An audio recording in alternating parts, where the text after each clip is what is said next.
In the air now, waving around like you really don't care now. Put that ball up in my hand, you know I'm scoring. Man, I know I'm so bold to rim, I must be Jordan. Or I must be Kobe, or Alonzo in the morning. Oh, I know they snoring, to wake them out the coma. Cause I'm applying full court pressure, baby. Understand me, full court pressure, baby. Understand, cause I started all the way from the ground. I know exactly what it takes to wear the crown. I know.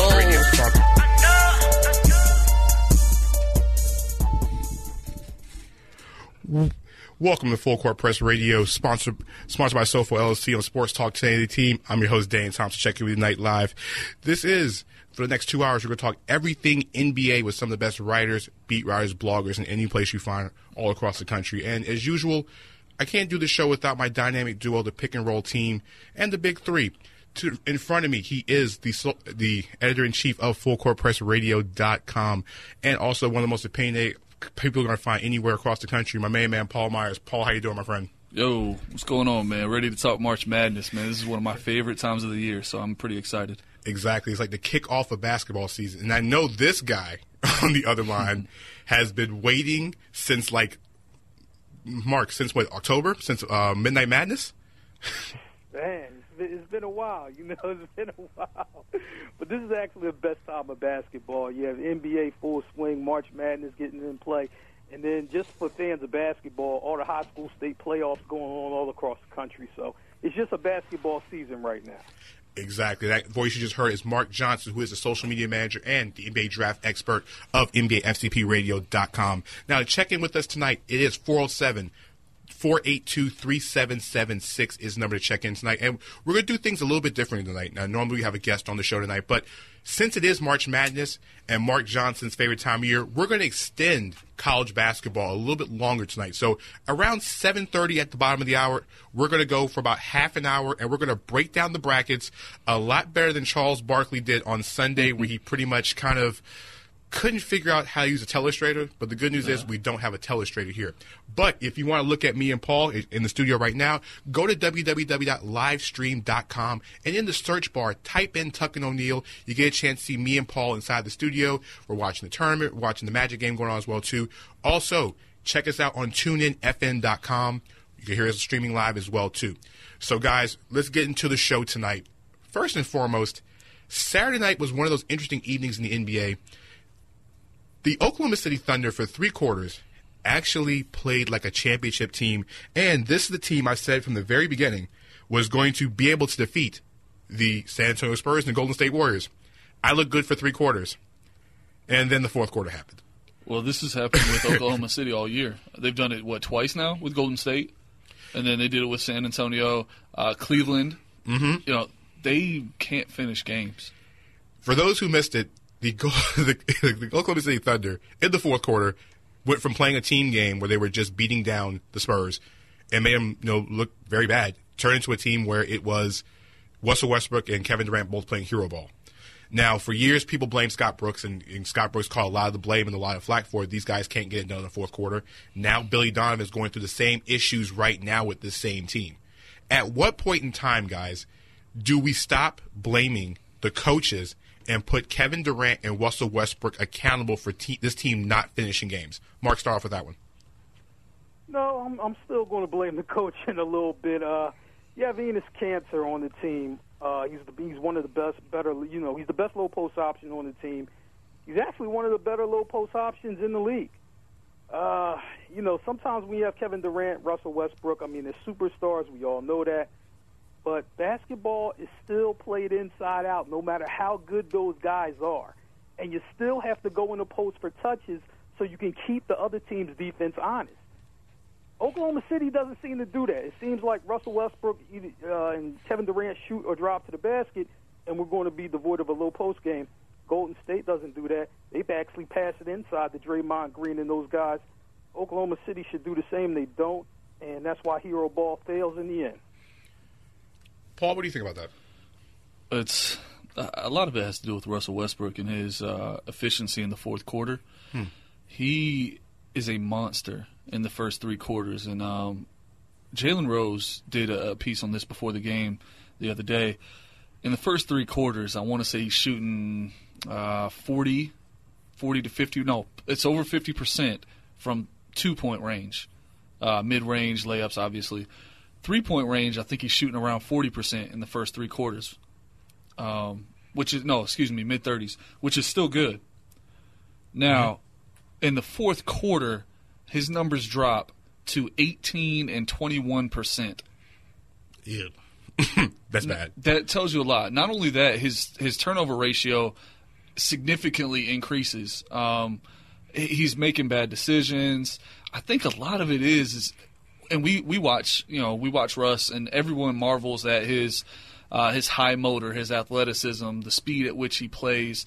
I think he wears down, honestly. By the time the fourth quarter comes, I just don't think – I think he's fatigued, which, leads to bad decisions, leads to poor choices in shots, flat legs, which he's a jump shooter. He uses his legs to shoot. I think he's gassed by the fourth quarter, and I think that's part of the problem. Well, here's the thing, Mark, and I want your opinion on this one. If Russell Westbrook is fatigued in the fourth quarter, it's not like he doesn't have like the most dangerous player in the NBA on his side to close games out. I mean, he's not letting Deion Waiters shoot the ball. No offense to Deion in the city of Philly. He doesn't have, Anthony Morrow taking those shots at the end of games. You have Kevin Durant sitting there with the ball in his hand. You can give him the ball. I understand Russ puts up these insane numbers, like Paul said, and he does all this. Usually by 3 quarters, by though, 3 if quarters. You notice that. Yeah, it's all in the first 3 quarters. But usually he has a triple-double before the fourth quarter. Kevin Durant can close all these games out with no problem. Mark, do you think Russell doesn't want to give Kevin the ball at the end of these games? I mean, if you're fatigued, why don't you give him the ball? I don't even think it's that. I think, at least watching, OKC and watching them last couple games, and one thing I've noticed with these fourth quarter meltdowns is that Kevin Durant, while he's a great player and he's a great shooter, he doesn't drive the ball to the basket enough, particularly in those critical times. Sometimes you just got to get the ball and go to the basket. I mean, you're a really good shooter, and that's fine. But I just think sometimes Kevin Durant falls in love with the jump shot, and Russell Westbrook, he's not a fan of that. It's time to drive the ball to the basket and get to the foul line. I just don't think KD does that enough, especially in critical stages of the game. He'd rather shoot threes. But, I mean, at some point in time, Kevin Durant's not a bad jump shooter. So it's not like, you have Andrew Bogut taking jump shots. You have one of the most dangerous players in the NBA offensively. I get the point of not driving the basket, but a lot of cases, Kevin Durant's jump shot is like most people's layups. They go in most of the time. So, for me... Except critical times in the fourth sometimes. That's the problem. It's just confusing. It's just very frustrating to watch because for me, I've taken Oklahoma City, and I've stood by this all year, and I'm going to stand by this as we're having this conversation right now. I still think Oklahoma City still wins the West, but these fourth quarter meltdowns is making me look real bad right now. Well, I mean, if you look, Westbrook had 9 turnovers in that game and 6 assists, so that's awful. I mean, that's 3-2, so in the opposite direction. Right. I'll say this. I think if Westbrook would just LeBron had to learn this. Mm-hmm.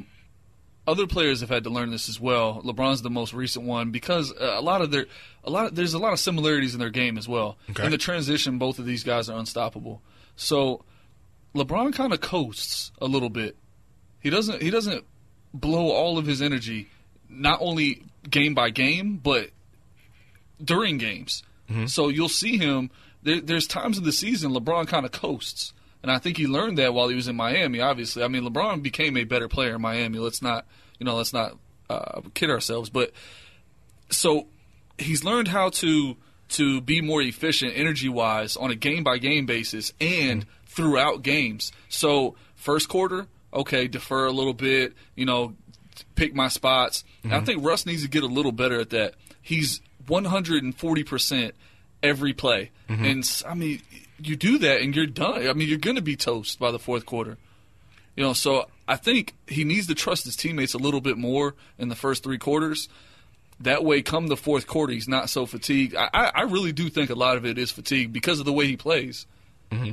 I've never been on the court with somebody who plays that hard the entire time, ever.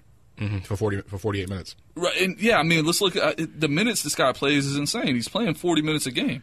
Well, now with that, is Billy Donovan not resting, him enough in the early part of the games? Maybe that's, and like Mark said, the coach has to be accountable as well. So, yes, he should probably say, all right, Russ, I'm going to protect you from yourself. Mm-hmm. Come on, sit down, have a breather, and, observe.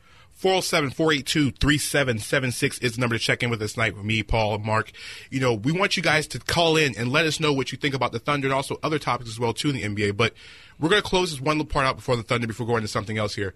Guys, the Thunder right now, Paul made a statement, one of our off the show, that the Thunder are one of 4 teams in the Western Conference, and only 2 of them that you pretty much can take seriously, and the other 2, are right then and there.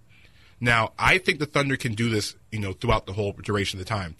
At what point in time do we count out the Thunder? Or Paul, in your case, are they not a top 2 team in the West? No, they're not a top 2 team. Not at all. They are, and I'll clarify my statement. There's 4 teams that you can take seriously in the West. 2 of them are front runners. Okay. All right, and that's obvious. That's San Antonio and that's Golden State. All right, those are the lead horses. Now, the Clippers and the Thunder, you got to take them serious. I mean, they can beat you in a 7-game series. So that's my statement. There's 4 teams to worry about in the West. I don't think anybody else. And there's obviously 2 that are above everyone else at this point. Mark, do you agree? Yeah, I actually agree. I think the reason why Spurs and Warriors, they're ahead of Oklahoma City and ahead of the Clippers, they know how to pace themselves. And the Thunder and the Clippers don't. And I think that's the real difference in the teams, that those teams know how to pace themselves. Ryan, we got a caller line. Who is it? We got Ethan from New Jersey. Wants to talk a little Oklahoma City Thunder. Ethan, welcome to Full Court Press. How you doing tonight? Hi, how are you guys? Feeling good. Ethan. Thanks for calling. So I know you guys are talking about the Thunder. I'm the biggest Russell Westbrook detractor in the world, but the onus really doesn't fall on him. I think the big problem with that organization is the fact that the ownership just doesn't want to spend the money. They always pigeonhole Sam Presti, the general manager, into really not spending any money. And it's great you have Durant and Westbrook, and they're both these top 10 players. And Durant's one of the best 2 or 3 guys in the league, along with Steph and Kawhi. But it really comes down to they have no one else on the team. Enes Kanter's a max guy off the bench, but he doesn't play defense. And he was the next best guy on the team. Ibaka's a real good player, and but if you don't have any wings on the team, who's the best guy? Roberson or I don't even know, Morrow? That's a good point. Yeah, I see what you're saying. Good point, Ethan. What we're going to do is we're going to take a quick break, and we get back. Ethan, stay on the line. We're going to go into Ethan's question a little bit longer. This is Full Court Press on Sports Talk 1080 The Team. We're going to answer his question and be right back talking more NBA.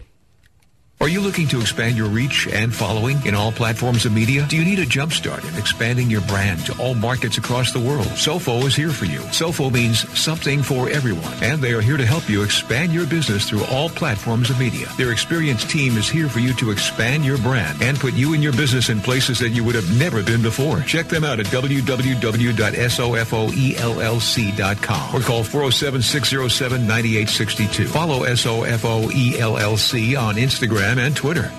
Looking for a great place to eat in the College Park area of Orlando? A place to go on special occasions like anniversaries, date nights, or just because moments? Well, Pepe Bistro is the hottest new place to go in Orlando. Pepe features flavors from the Mediterranean as well as Italy, with a full bar and wine menu. Check out their Saturday brunch and live local jazz on Thursday nights. Stop by the Pepe Bistro at 2611 Edgewater Drive at the corner of Edgewater and West Winter Park Street, or give them a call at 407-420-1144 to make reservations.